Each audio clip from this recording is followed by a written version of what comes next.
everyone. Welcome back to the Earthdawn Survival Guide, the podcast for all disciplines, paths, players, and game masters with your questers, Josh and Dan. I'm Dan. And I am Josh. And on today's podcast, we will be discussing all things chronological. It's going to do our year-end wrap-up for you. And as far as our Audacity, I'm out of words. It's the end of the year, and I'm kind of fried. Anyway, if you have any questions for us, please drop us a line at edsgpodcast@gmail.com. We will get to one of those emails in just a minute. Actually, two of those emails in just a minute or so. But Josh has some Spotify. That's the word I was looking for. Some Spotify data for us. Yes. Over our year-end stuff. So this is the last episode of calendar year 2025.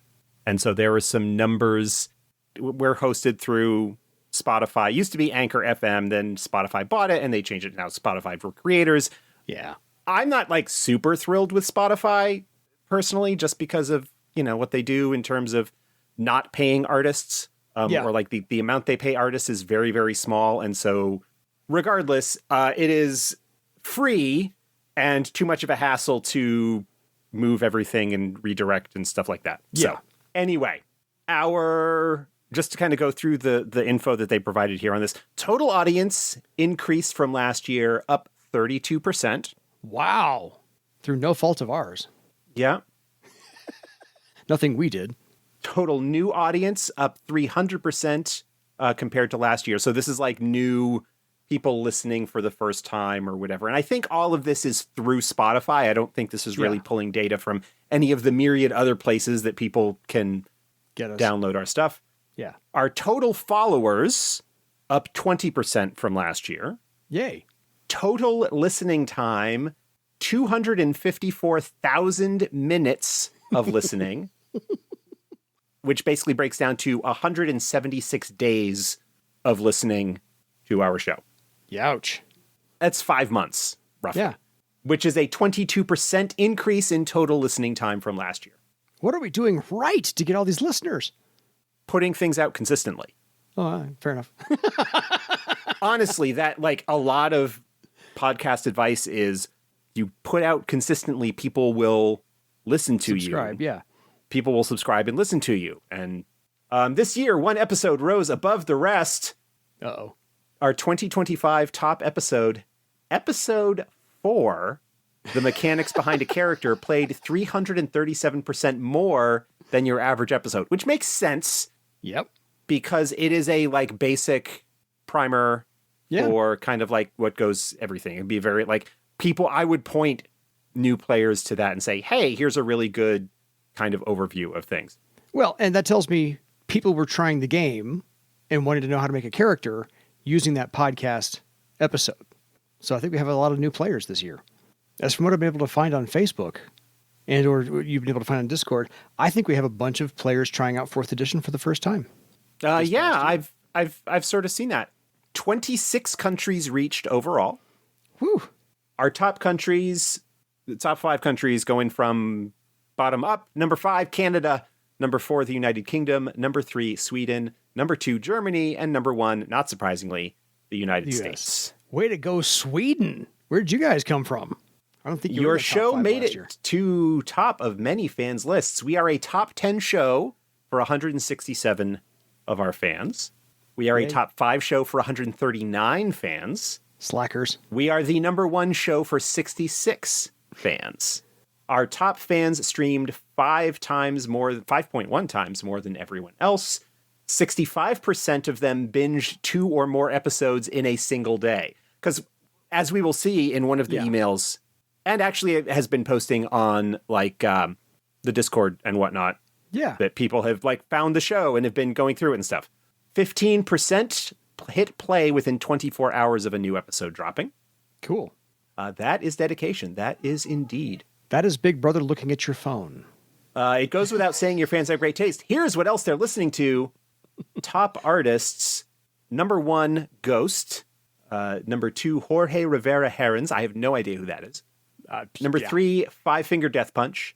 Number 4, Sabaton. That's a metal band of some sort, I think. I kind of recognize the name.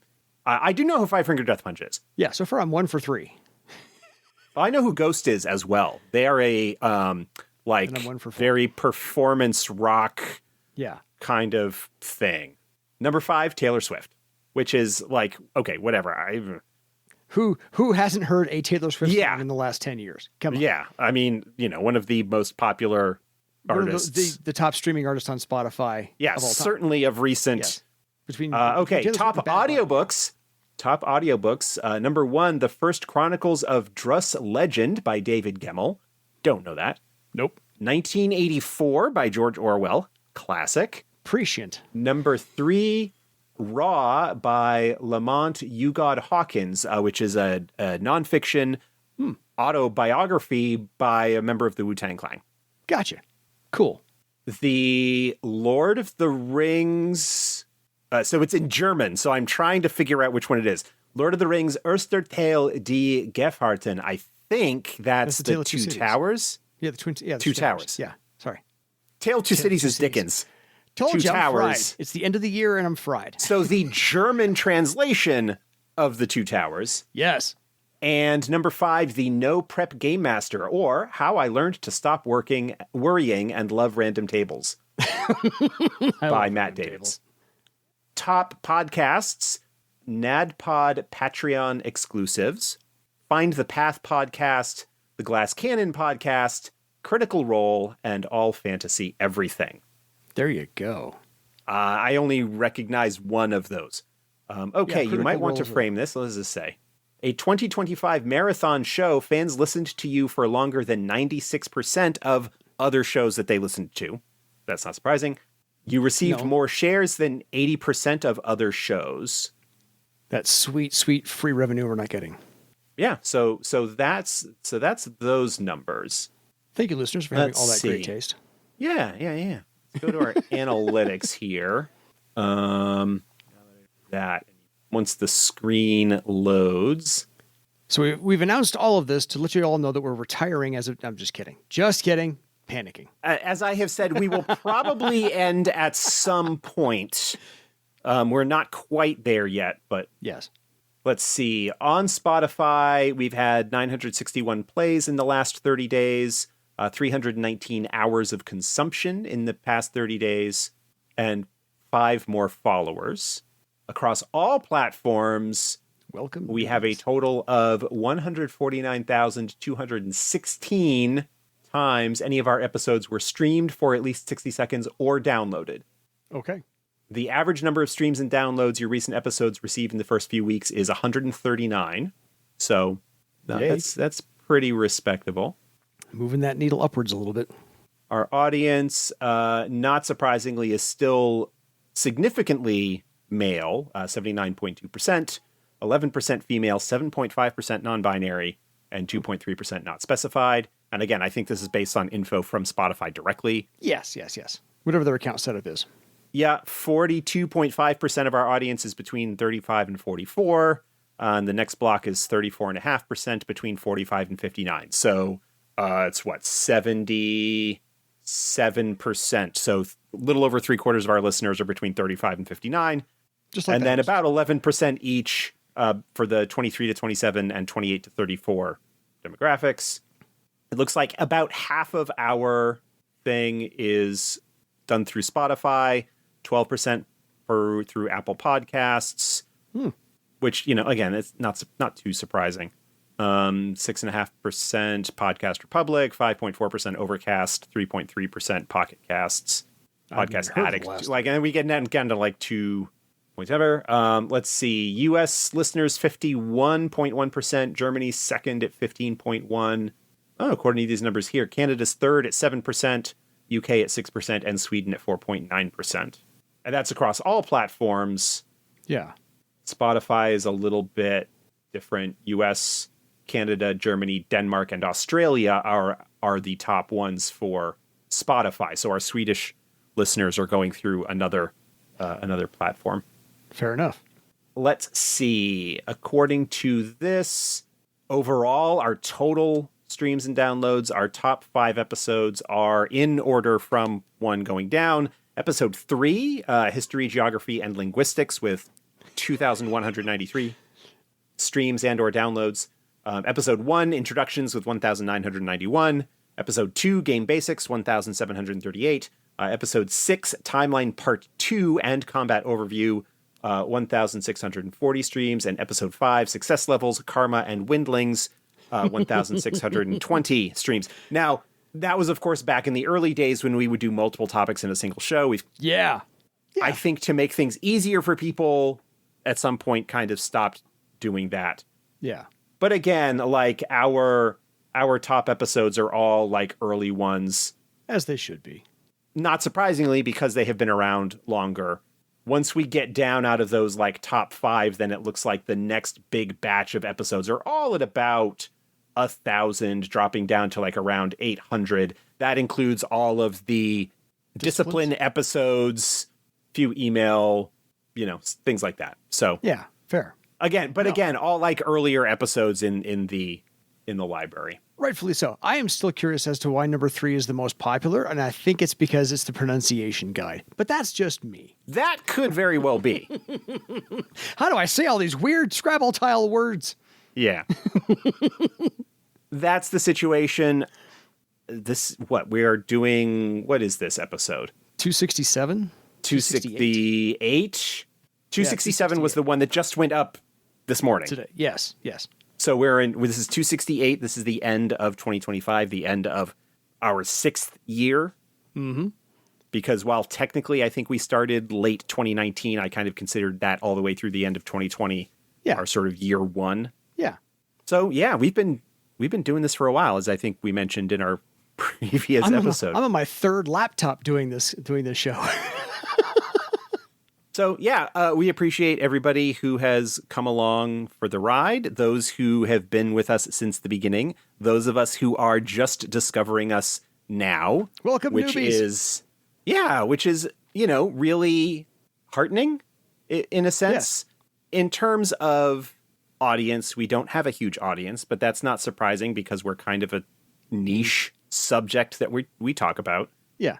Not nearly as popular as D&D or other role games. Yeah, I mean, that's part of it. Like, compared to other stuff in our genre, we're not hugely up there, but we have been consistently, more or less, been releasing episodes weekly or every couple of weeks for the past 6 years, which is admirable. Yeah. Come hell or high. Which is impressive. Come hell or high water or technical problems, we will get you your content. Because we have had some technical problems. Yeah, we've had technical problems. We've had little bits here where we've gone maybe a little bit longer without a new release because of various other things going on. Mm-hmm. But yeah, it's been a while. I appreciate Dan coming along for the ride on this. I don't think if it were just me that I would still be doing this. I think that it probably would not be as interesting. Like, it would be a very different show if it were just me. You'd have fewer stupid questions of mine to answer. Well, or correct me on. It's not even just that. It's that I think I do much better conversationally with somebody else to actually talk to and bounce off of and to prompt me. If I had to do it all myself, I probably would have, stopped quite a while ago, because it would have been like, well, what do I talk about next? Well, yeah, like, what do I talk about next? How do I talk about it? The fact that, Dan, you largely do the sort of pre-production prep. Like, we talk about what we're going to talk about. Like, we sort of have a plan of what the next couple of episodes generally are.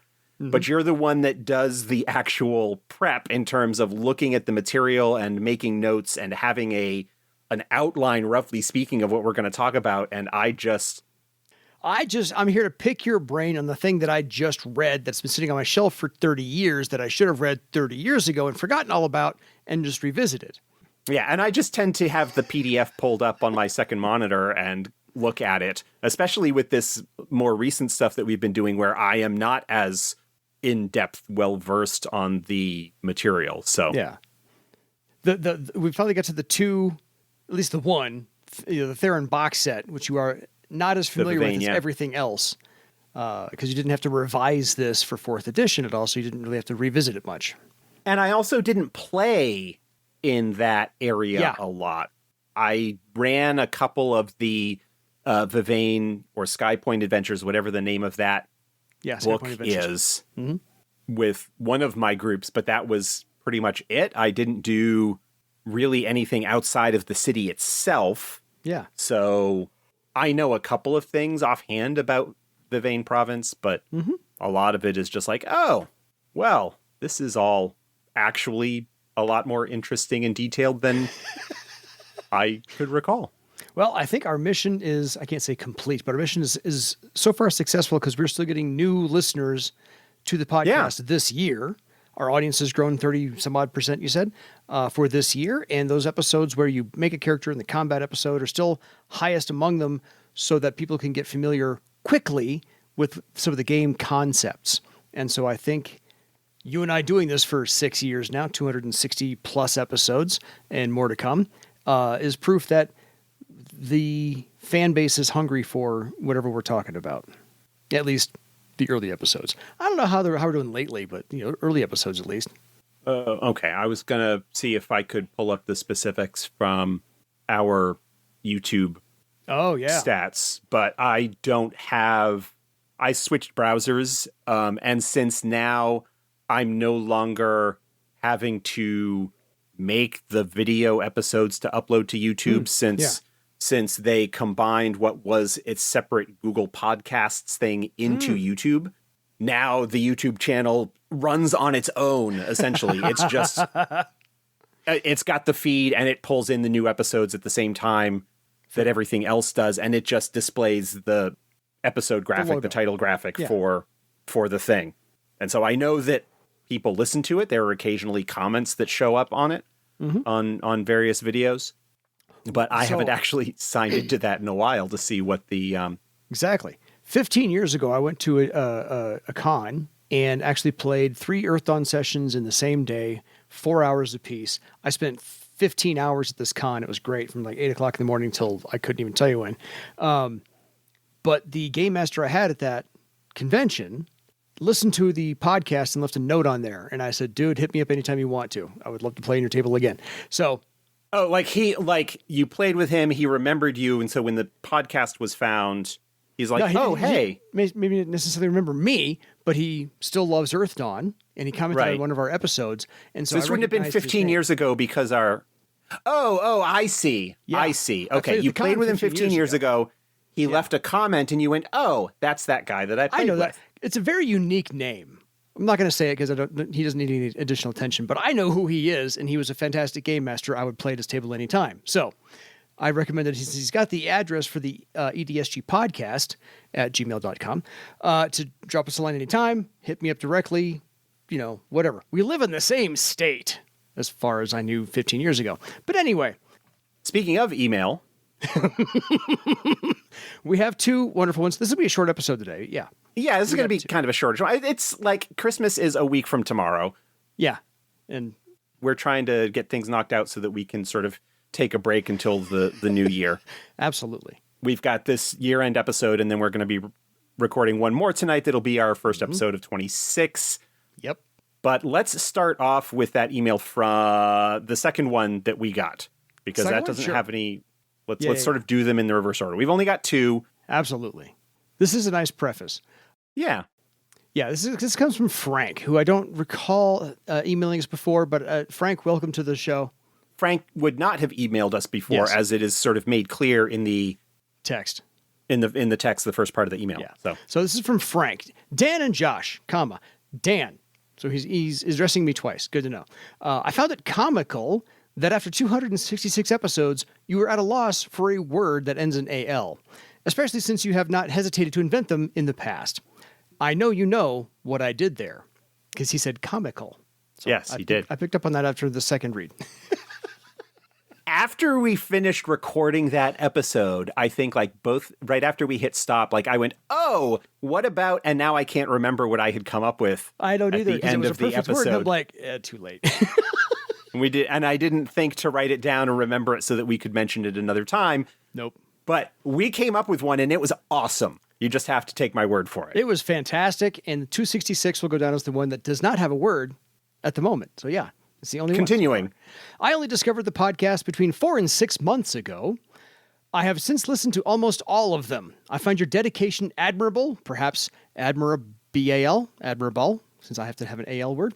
You have an upbeat attitude. You seem organized, yet laid back when the dialogue deviates from your agenda. The next time I am in Colorado, expect a call from me because I'm going to look you up. I don't know if he's menacing, threatening, or friendly. That was not clear. But Frank... I'll take that as friendly. I will take it as friendly as well, because he goes on to lay some praise at Josh's feet as well, and I will second this, and I will also say Josh and I are simpatico in this one as well. To Josh, you seem like a lost brother. I grew up in Massachusetts, work in healthcare, and frequently spend time with my family in Maine. I appreciate that you have used the platform to make socio-political statements and relate them to the gaming industry and community, particularly your anti-racist statements during the time of the George Floyd incident, your feminist statements against sexual abuse, your support for creativity and the arts, the failure of our public health system due to politics, and the general call for inclusivity and positive treatment toward gamers who play other game systems. The interview with Rev and the discussion of safety tools is an example of this commitment. I was heartbroken to learn about the passing of your wife from COVID. I recently suffered a less significant loss, which really affected me negatively for months. I am really, truly sorry for your loss. Yeah, it was actually 5 years ago, just a couple of weeks back. Yeah. Yeah. Just right before Thanksgiving. Yeah. November 21st, 2nd. Dan and Josh, I was introduced to Earthdawn in the 90s. I was excited when the second edition kept the Earthdawn flame alive. Unfortunately, I caught the tail end of it. I stepped away from the scene to take care of my family. When I discovered 4th edition, I totally missed that 3rd. It was after all of your Kickstarters. So when episode 266 didn't drop on Wednesday, my first thought was that I had missed it all again. I hope you both continue for at least another 266. Thank you both, Frank. Yeah, so that episode 266, as was made clear later that same day, yes. I had completely flaked in the final step of the production process, which involves me on Tuesday, the Tuesday before the release, going through, listening to the episode at like double speed to make show notes real quick, run one quick final, sort of noise reduction and truncating the silence to kind of cut down those gaps in when we're looking stuff up and whatnot. Like, we trim some of that stuff normally during the editing, but I will do a final pass through. There's a thing on Audacity that I just click a button and it goes through the whole thing, and the setting is everything more than half a second of silence gets cut to half a second, which generally tends to like trim the episode length anywhere from like 3 to 6 minutes. Yeah. You know, when you've got an episode that's an hour long, those little... That helps. 2, 3, 4 bits of silence that get trimmed out kind of compresses everything without sounding too rushed or... ill-paced. Yeah, that's something that I picked up from, and I don't think you'll find that in earlier episodes because I didn't realize this was a thing until later. This was actually something else that I learned from Rev, who is the producer for the Crit Show, as I have mentioned many times in the past, including the episode that he was on. But one of the things that he does very early on, because he does multi-track recording with everybody in the studio. Yeah. And so puts it all into Audacity, like into the separate tracks, and highlights them all and does like a truncate silence, like right from the beginning. But it does that based on not the individual tracks, but like any of the tracks, like, does it line up so that there is an extended bit of silence? And so compresses that like right from the beginning. And then what he actually does is he will go in, because it's an actual play show. If there are places where there should be more of a pause because of like a dramatic moment or something like that, he will manually add a little bit of extra silence in to get that longer effective pause. But that, he basically directed me. He's taught me a bunch of useful shortcuts with regards to Audacity. Totally. Which has made things a little bit smoother for me. But absolutely. Thank you. Thank you, Frank. I appreciate the email. We got that. And it was... First off, we haven't been getting a lot of email lately. I think we may be exhausting people's questions. They've all been asked and answered. Until we get the Theron box set. So, just kidding. Yeah, but getting that email with those kind words and support for things that mean a lot to me and mean a lot to Dan. Yeah. just from a general overall make Good the human world being. better than you found it, good human beings, supportive situation is really important to me. And the recognition of that is much appreciated. So thank you. Thank you for sending that email, Frank. It really meant a lot to both of us. It did. Yeah. I got a little teary last night reading that before tonight's show. We're getting a little teary now. But by all means, look us up. I could use a new friend. I need Now. Yeah, there were no questions in that one, which is why I wanted to do that first, because our other email does have a few questions. Just take some time. Josh and Dan. Oh, so this one comes to us from frequent emailer Jesse. How you doing, Yes. Jesse? Hope you're doing well. Merry Xmas and happy holidays. And Yeah, it's been a little while since Jesse's written us, but it's good to hear back from him. well, people have lives. Yeah, well, no, that's again not that using I up do. questions. By the way, before I get to Jesse's email, you mentioned the crit show. I was just in a game with a new player named Matt who went to high school with Rev. Oh, really? Yes. And so I That's was looking cool. forward to playing, but I had to drop that game because I was overextended. I had 3 games Small plus world. the podcast. And I was like, dude! So, very small world. I was going to be happy to play with that guy. I did exactly 2 sessions with him, so I was very happy with that. And then I had to stop. How did that come up? I said I host we were doing player introductions, and I said I host the podcast with Josh, line developer for Earth Dawn, because I just truncated to line developer for Earth Dawn, and he goes, "Oh, I know Josh secondhandly. I played with him once, and then he knows my friend from the Crit Show, and so forth and so on." So this is the player's name was Matt, which is Cool. my late brother's name, so I can't forget this name. But yeah, so I played with Matt a couple sessions, and then he knows Rev, I believe. So yeah. Very small world that he just decided to pick up an Earth Dawn game on the side and was playing in it. So one of those fun things. Anyway, on to Jesse. Sorry, Jesse. Didn't mean to make you wait. Josh and Dan, I've got a question about beast spirits. He's got more than one question, actually. Oh, yeah, but he does. In Mystic Paths, the following is stated in the beginning of the beast spirits section on page 338. Beast spirits come in the same variety as the creatures within the world, roughly organized into families. While they can be avian to ichthyan, all beast spirits are vertebrates. Invertebrate spirits, of which Inve are the best known, but not the only example, are anathema to shamans, emphasis added. Additionally, the shaman Sun Shadow, in the shaman essay, notes that insect spirits, quote, are abominations. They are perversions. All shamans loathe them. Page 182. And yet, there is a fourth circle shaman spell, Octopus Snare, Deeper Secrets, page 130 to 131. Jesse, citations, man, love it.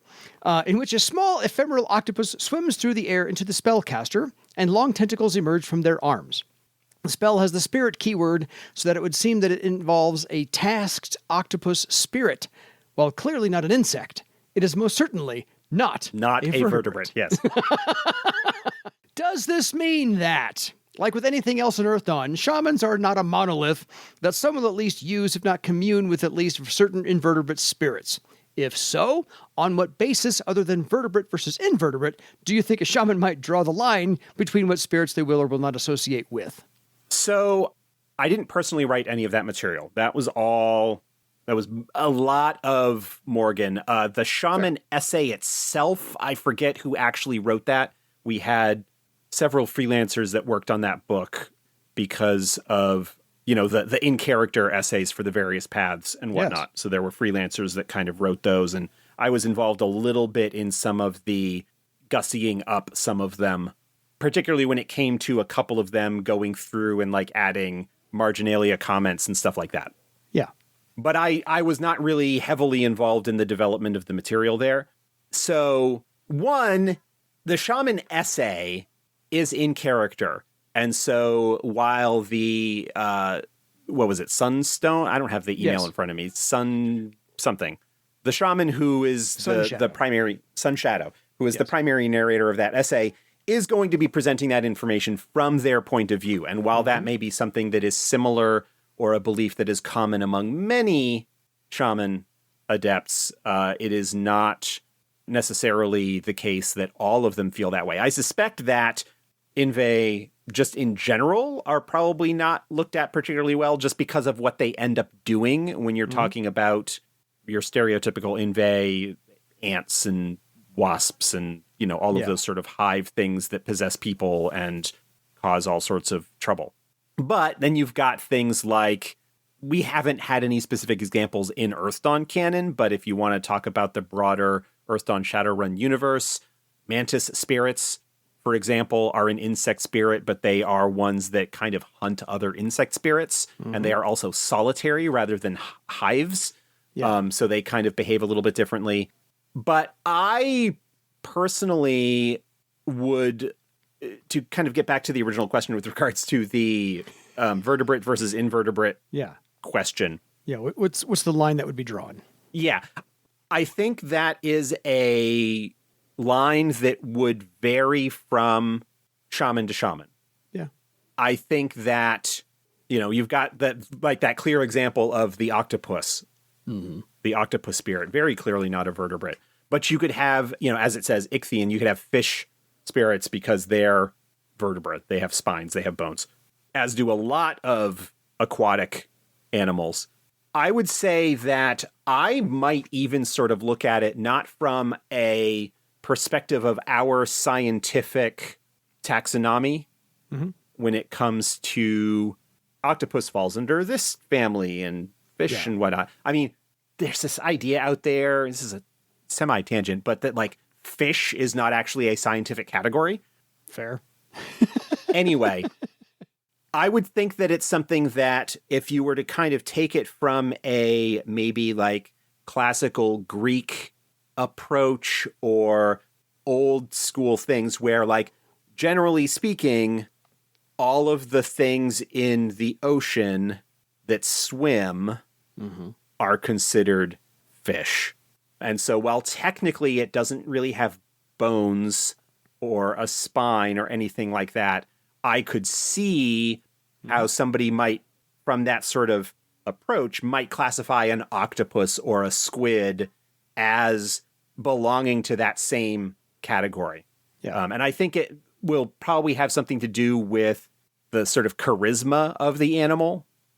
Octopuses are weird and might be a little bit unsettling to some people, especially if you kind of look at it from a Cthulhu-style Great Old Ones kind of thing. Fair. Something, again, I think would largely be based on the individual shaman and where they decide to sort of draw that line. Would they consider a crab, especially if you get into bigger things like cave crabs and whatnot? Yeah. Those aren't technically vertebrates either, but they also kind of clearly probably don't fall under the insect spirit umbrella. That's not how I would classify them. It's hard. There isn't a hard and fast rule. I think it would largely depend on the background of the individual shaman and their relationship with them. But very clearly, the line is probably a little bit blurrier than the text would imply. Yes. Because of other examples in the text. I think your first assumption is correct. They're not a monolith. All shamans. Yeah. I mean, there is that because that's a general statement about disciplines in general. Not all disciplines are exactly the same. Yeah. But I also think that it is entirely likely that the thought that was forefront in the mind at the time that initial sort of introduction was written, talking about beast spirits and whatnot, that the thought was insects and spiders and stuff are not generally considered beast spirits for the purposes of this categorization, but then wasn't revisited or looked at in the sense of, oh, but wait, we have a spell that has an octopus spirit, which clearly is not that, but it's also not that either. And I think it was just a case of things written at different times and different people. Yeah. It's art in a sense. There's a technical writing aspect to it, but it's also creative and artistic. And as I often say on the Discord, you can't rules lawyer your way around this. Yeah.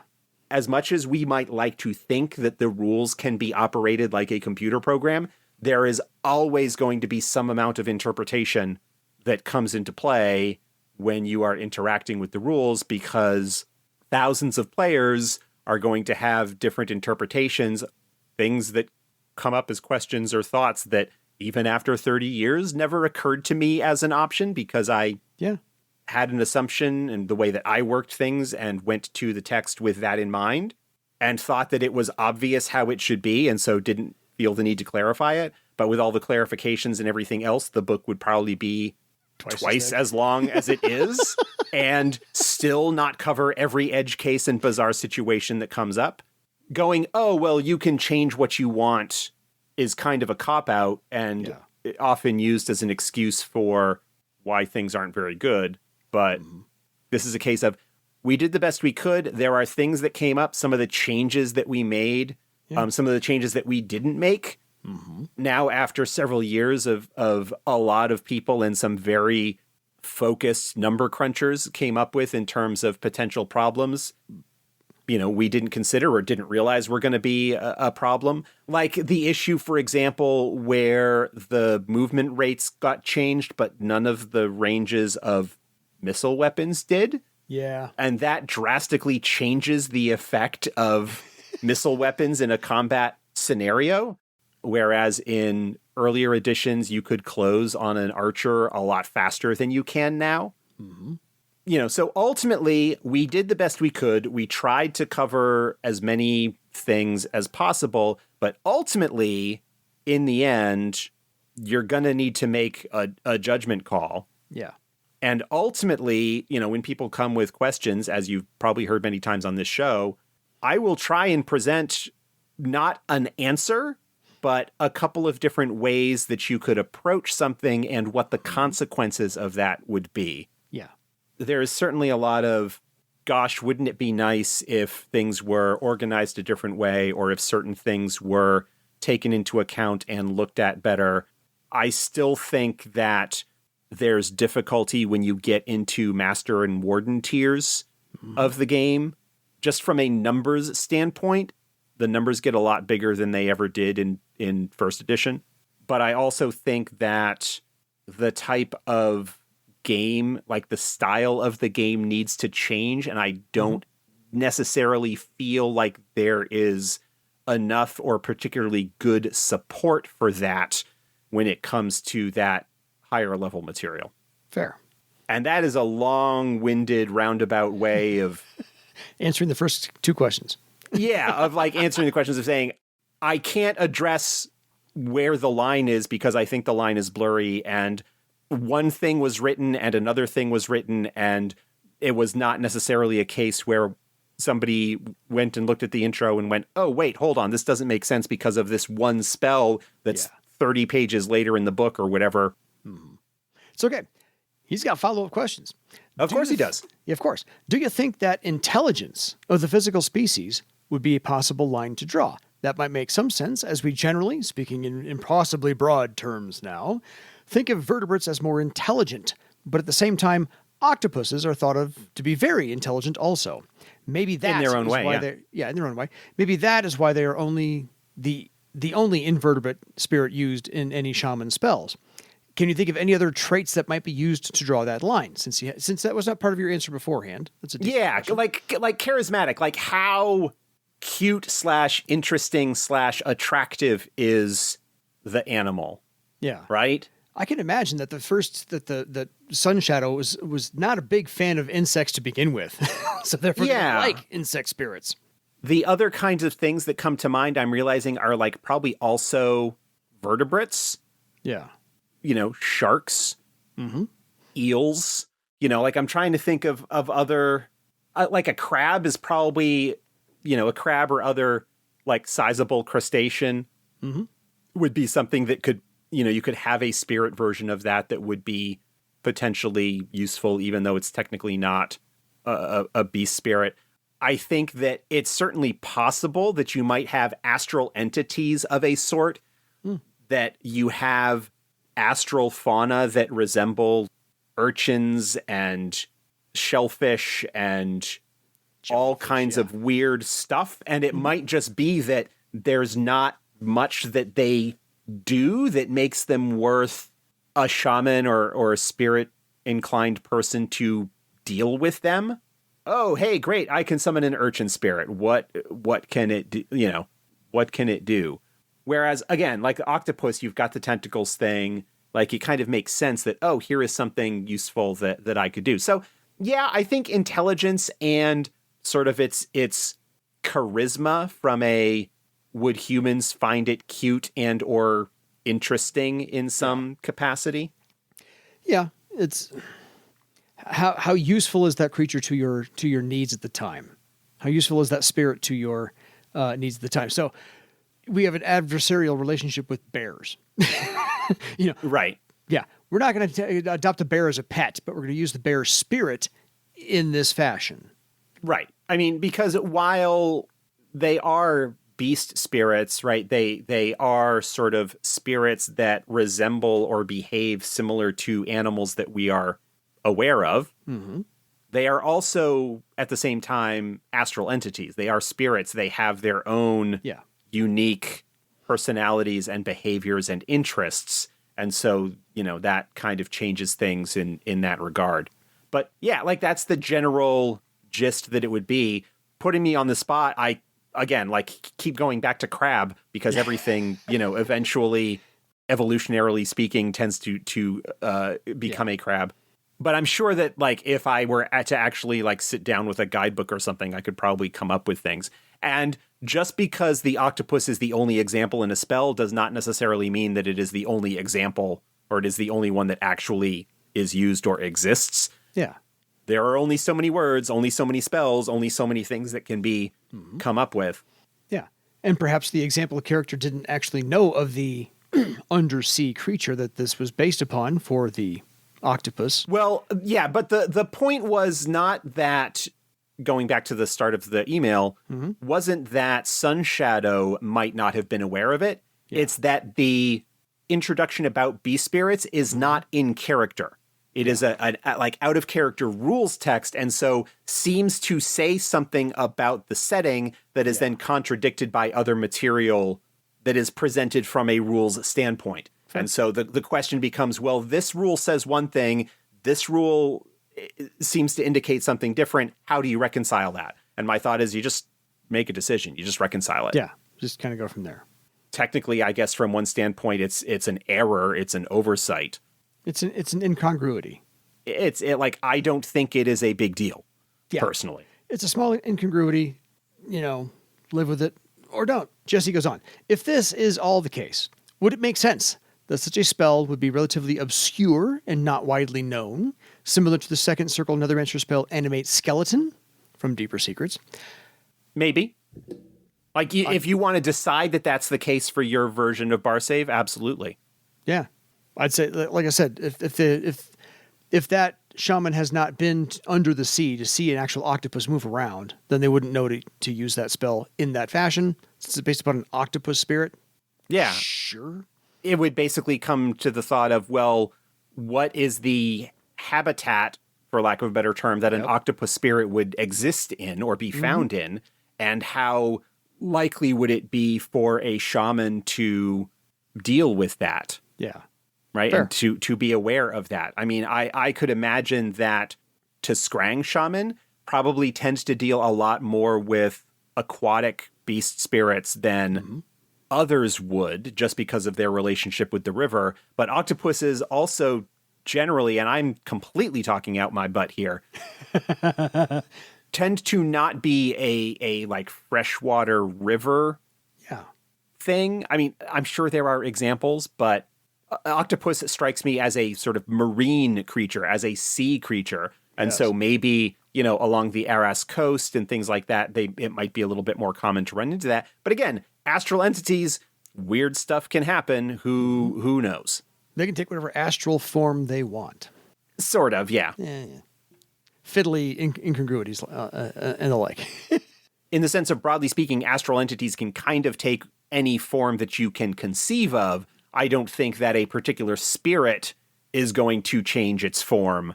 Agreed. A bear spirit is always going to be a bear spirit. It is not going to suddenly look like a dog. Yeah. Or a giraffe. It's going to look like its familiar form because that's what it's been all its previous. Anyway. Splitting hairs. As always, thank you for continuing the podcast. I've listened to each episode the day it comes out since I started listening in November of 2019. It really helps keep the game alive for me during these sometimes long periods when I'm not able to play because, life. Thanks for your time and thoughts. Best, Jesse. Jesse, Thank you, Jesse. Well. Best. Been with us pretty much since the beginning. Yes. Which I appreciate. Again, sort of year end. Thank you to everyone. That wraps it up. 2025. I miss Kagorsi. Where's my orc? Where's my orc swordmaster? Axe master. Sorry. Haven't heard from Kagorsi in a while. So any further thoughts on 2025, Josh? I'm glad it's over. I don't argue with you on that one. Yeah, bring on 2026. Let's see if this can get better. So until next time, folks, email us a long enough email that you can have the entire episode almost to your entire self. For your legend. Good night, everybody. Happy New Year.